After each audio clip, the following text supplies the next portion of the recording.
Hazreti İsa 12 şagirdini toplab bo'lgandan keyin Galileydagi har qaysi shaharlarda ta'lim berish va xush xabarni jakarlash uchun bu yerdan ayrildi.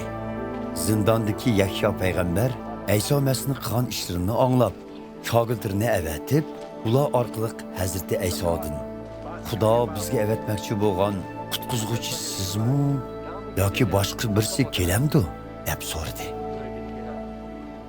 Hazreti İsa ularga mundaq dedi: "Sizlar qaytib berib, yaratgan mo'jizalarimni va aytgan ta'limlarimni Yahyoga yetkazib, ko'rlarning ko'zi ochildi, to'kurlar ma'olaydigan bo'ldi. Mahav kichli bo'g'allar saqaydi, g'aslar anglayoladigan bo'ldi. Hatto o'lganlar tirildi va kambag'allarga xush xabar yetkazildi" deb aytinglar. Yahyoga yana: "Mendin gumonlanmay, manga tavranmay ishonganlar nima degan baxtli deb qo'yinglar" dedi. Yahyo payg'ambarning shogirdlari ketgandan keyin Hazrati İsa ko'pchilikka Yahyo to'g'riliq mundaq dedi: "Sizlar burun Yahyoni izlab cho'lga borganinglarda zodi qandoq bir odamni ko'makchidinglar?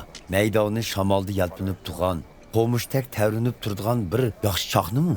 Yoki chiroyli kiyingan bir esil zodinimi? Hargiz undaq emas. Bundaq kiyimlarni kiydiganlar cho'ldan emas, xon ordusidan tepildi. Amaliyotda sizlar bir payg'ambarni ko'gili chiqdinglar. Endi bilib qo'yinglarki, Yahyo payg'ambardan ustundir. Chunki muqaddas yozmalarda mana oldingda elchimni avatiman, u sening yo'lingni oldin ola tayyorlaydi deb yozilgan va bu yerdagi elchim del Yahyo payg'ambarni ko'rsatdi. Bilib qo'yinglarki, insonlar orasida cho'mildirguchi Yahyodanmi ulug' kishi o'ttirg'i chiqqani yo'q. Ammo Erishning podshohligidagi eng arzimas birsimu uningdan ulug' bo'ladi. Cho'mildirguchi Yahyo o'ttirg'i chiqqan kunlardan beri Erishning podshohligi zo'ravonlikqa uchirmoqda. Zo'ravonlar uningga hujum qilmoqda.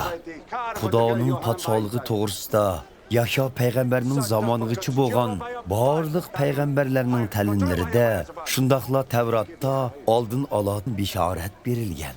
Agar qabul qila olsanglar, mening qaytib kelishim muqarrar bo'lgan İlyas payg'ambar dal Yahyo payg'ambarning o'zidir degan so'zimga ishoninglar. Bu so'zlarni quliqinglarda ching tutinglar. Bu zamonning sizlarda kishilarini zodi kimlarga o'xshatay. Ular xuddi ko'chada o'tirib elib, bir-biriga biz sizlarga sunoy kelib basak, usul o'ynamadinglar. Motam muzikasini kelib basak, og'zimni tutmadinglar deb ranjiydigan tuturqsiz bolalarga o'xshaydi. Chunki Yahyo payg'ambar kelib ro'za tutatdi, sharob ichmatdi. Shuning bilan ular uningga jin tegibdi deyishdi. İnson o'g'li bo'lsa, ham yeydi, ham ichidi. Biroq ular toza bir to'ymas haroq kashgan.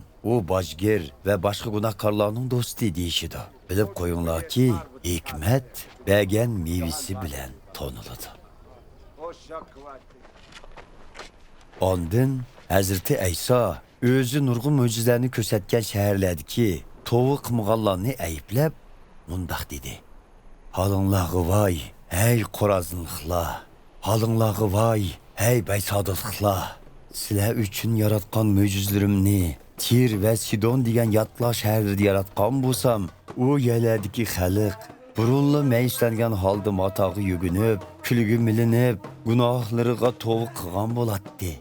Bilib qo'yinglarki, qiyomat kuni Xudoning sizlarga beradigan jazosi Tir va Sidonliklarnikidanmi ig'ir bo'ladi.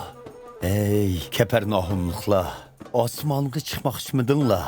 Aksicha do'zaxga tashlansizlar. Chunki oranglarda yaratgan mo'jizalarimni Sodomda yaratgan bo'lsam, u shahar bugungi kungacha mavjud bo'lgan bo'ladi. Shuni bilib qo'yinglarki, qiyomat kuni Xudoning sizlarga beradigan jazosi Sodomdagilarnikidanmi ig'ir bo'ladi.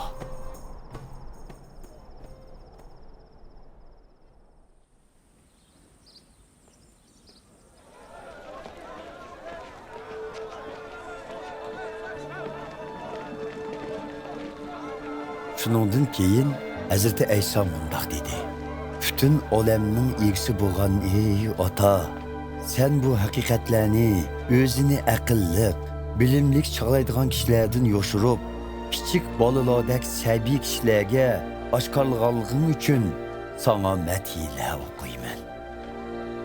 Shundoq ota, sening o'z xohishing ana shu edi. Otam hammani menga taqdim qildi. Meni otamdan boshqa hech kim haqiqiy tonimaydi. Otamni men va men o'zim oshkorlashni xohlaydigan kishilardan boshqa hech kim haqiqiy tonimaydi. Ey jabokashlar va ig'ir yukni ustiga olganlar, mening yenimga kelinglar. Men sizlarga oromlik beray. Muloyim va kamtarman. Shunga mening bo'yin turqimga kirib, mendan o'gininglar. Shundoq qilganda ko'nglinglar orom topadi. Mening bo'yin turqimda bo'lish oson, talabim ig'ir emas.